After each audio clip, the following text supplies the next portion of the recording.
Well, as talks over a ceasefire in Syria continue in Geneva, a meeting regarding the use of chemical weapons in the country, as well as Iraq, is underway at The Hague. The Organisation for the Prohibition of Chemical Weapons, or OPCW, is holding a conference to celebrate its founding, and their focus is on preventing chemical weapon threats by terror groups. Well, we're joined now by consultant Ralf Trapp, who used to work with the organisation. Welcome to the programme. Can the OPCW prevent the sale and trade of chemical weapon agents? Could you repeat the question? I couldn't quite understand it. Can they prevent the trade and the sale of chemical weapons? Well, that is one of the main tasks of the organization. It is a disarmament organization, so its function really is to prevent the spread of chemical weapons and at the same time to make sure that those countries who have chemical weapons stockpiles will destroy these weapons in well-defined timeframes. And 90% of the declared stockpiles have already been destroyed. So it is really the core mandate of the organization to prevent the spread of these weapons and their re-emergence in the future. Do you think more could be done, though? Oh, absolutely.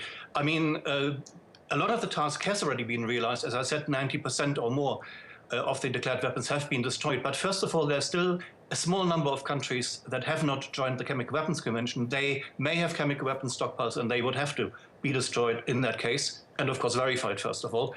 Secondly, we need to think in terms of a broader chemical security agenda today. We need to think also about the possibility that the toxic chemicals are misused by non-state actors, by terrorists, by criminal organizations, or that there is a black market in materials that could be used for that purpose.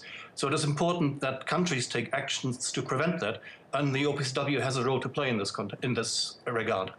Now, we know that Daesh has been using chemical weapons. How difficult, or how easy rather, is it for an organization like that to get hold of chemical weapons?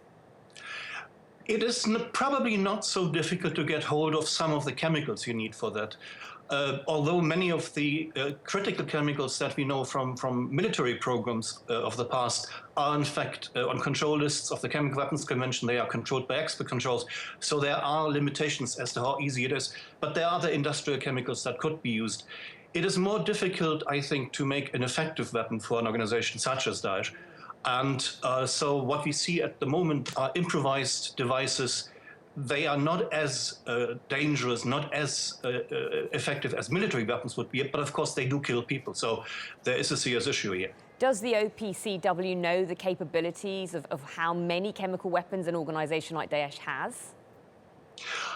The OPCW as an organization, probably not, but it depends on the information it receives from its member states. And of course, member states have their own intelligence services. They monitor what happens in Iraq, in Syria. And so I think they will have a fairly good idea of what the current capabilities are and also what the intentions are and in which direction this may evolve. And there's an intensive dialogue between the OPCW as an organization and its member states. So I think they have a fairly good picture of what the current situation is and also how it could possibly develop.